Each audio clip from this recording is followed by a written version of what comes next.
Hello, everyone, and welcome to the Midweek Message for the week of July 5 through 11 of 2021. I am going to read from my phone today. Sorry, it's a little late. We had some technical difficulties over here yesterday, so today is the day you're getting the Midweek Message, even though it's mid to late week at this point. Okay, so I'm going to read to you what I wrote, and if you want to find this, it's also on Facebook if you'd like to read it. In one of the churches that I have served, the youth group used to sit together during the service and would joke around whenever we sang, come in and sit down. Actually, they had substitutions for several of the songs and they were all pretty funny. So I dare not look at them when they did this because I would start to laugh too. So in this case, instead of saying or singing, you are a part of the family, they would instead sing, I'm surprised you're a part of the family. Like, what are you doing here? Are you sure you belong here? It was pretty funny. It was always followed up by a lot of giggling, snickering, poking, and looking up to see if I'd noticed.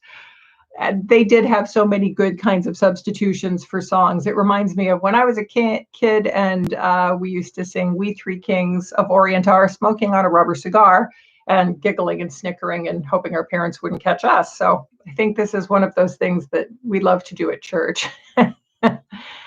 But I think that it was those kids and their sense of humor and their kind of solidarity with each other. They were the ones that reminded me of Irma Bombeck's quote about the family. And here it is. And I know you've seen it in the bulletin before, but it is worth any good story is worth telling more than once. The family. We were a strange little band of characters trudging through life, sharing diseases and toothpaste, coveting one another's desserts, hiding shampoo, borrowing money, locking each other out of our rooms, inflicting pain and kissing to heal it in the same instant, loving, laughing, defending, and trying to figure out the common thread that bound us all together. So I really feel like church is like that. Church is much more like your family than your friends. You can't pick them, and you have to learn to love them. And it's not always easy to find that common thread that Irma talks about that binds us all together because we're really different people. But it's not easy. Even though it's not easy, it is required by Jesus in pretty much every book in the New Testament. So it's not something we can get away from. When my kids were little, they would have similar problems. And I used to tell them when they would complain about each other and how different they were and how much they weren't getting along with each other, that this was just practice for the real world. In the real world, when you're an adult, you work in positions and in teams that you may or may not like the people in. You are going to struggle with your spouse or your friends. There are things that you do and there are things that other people do that sometimes make it hard to get along. And that kind of practice for the real world as adults is important because you have to cultivate a good group of friends. You need your job and you need to do it well. You would like to stay married, I would imagine.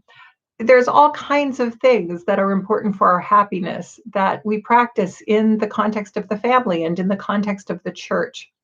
And I would like to say that that kind of love is a very different thing. Learning to love in this way is a discipline and a practice. It is intentional. And it's something that we are supposed to learn to do. But I think sometimes that we carry around, I think we all carry around some discomfort at the idea of loving and, we have to love everyone. Well, there are lots of misnomers about love out there. And so here's one. Here's an example for this week. Loving people like that will make us a bad judge of other people. We can't go around indiscriminately loving people all the time, can we? All that sloppy hearts and flowers, syrupy feeling might cloud our judgment. And I know that I, for one, have had that disquieting sense at times when I think about trying to love the whole world, much less actually loving my neighbors or loving somebody who politically I am on the opposite side of.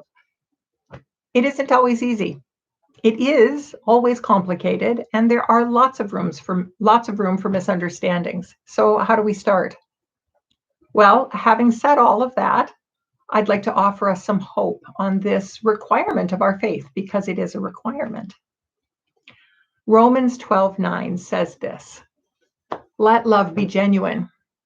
Hate what is evil and hold fast to what is good." So the first thing we need to do is be genuine. We're not going to be a hearts and flowers, fakey kind of love. Love in this verse is not some mawkish, squishy feeling. It's discriminating. It tells you need to hate what is evil and hold fast to what is good. So we're asked to exercise some judgment, and we're asked to exercise some discernment in the discipline and practice of loving, which is to say that we have to start from a place of knowing what is right and wrong and hold fast to that as we seek out to live out of a place of authentic, genuine love. We seek to live out of a place of realness in ourselves. And that kind of love is a much more nuanced motivation than just mere sentiment. Feelings are always going to come and go, but genuine love requires recognizing wrong and repudiating it and holding on to what is true and right and honorable and good. Rather than being overcome by feelings, this kind of love asks us to have courage, and it asks us to have patience, to be able to speak up. It is both an action and a motivation. It is a discipline and a practice. It changes how we perceive the world, how we perceive success, how we evaluate what is truly important in our lives here and now, and what our actions in our communities, in our families, what should our actions be? So that takes a fair bit of reflection, and it takes a lot of discernment. We know God as love. God is love. How many times have you heard that in the Bible? And we know God as big L love, agape love, love that is willing to sacrifice, love that loves without expecting anything in return. So genuine love will come from God, who is love. That's our source. That's how we can be genuine and loving is knowing what our source is and knowing the ethics behind that source, which we find in Scripture, of course. So suddenly, loving as God asks us to comes into a very sharp focus. Thank you, Romans 12. Still not easy at times. But as we understand what we're asked to do, it does become possible to do it.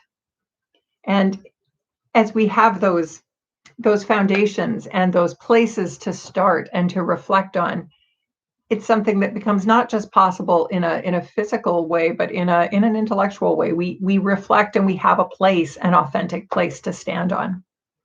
So as we move through the rest of the summer, I hope to explore with you several facets of this. How do you walk in love? How do we act out of a place of love? I really believe that understanding makes things easier. And since we are all a part of that family of God, whether or not we're surprised that we're all part of the same family as my youth group, and you know who you are, used to sing and giggle their way through, identifying how we can act on that call to love, what it truly means, that's really important. So I look forward to learning along with you and to looking at several facets of this as we move through the rest of our summer. So until next week, and in this with you together, Reverend Stephanie signing out.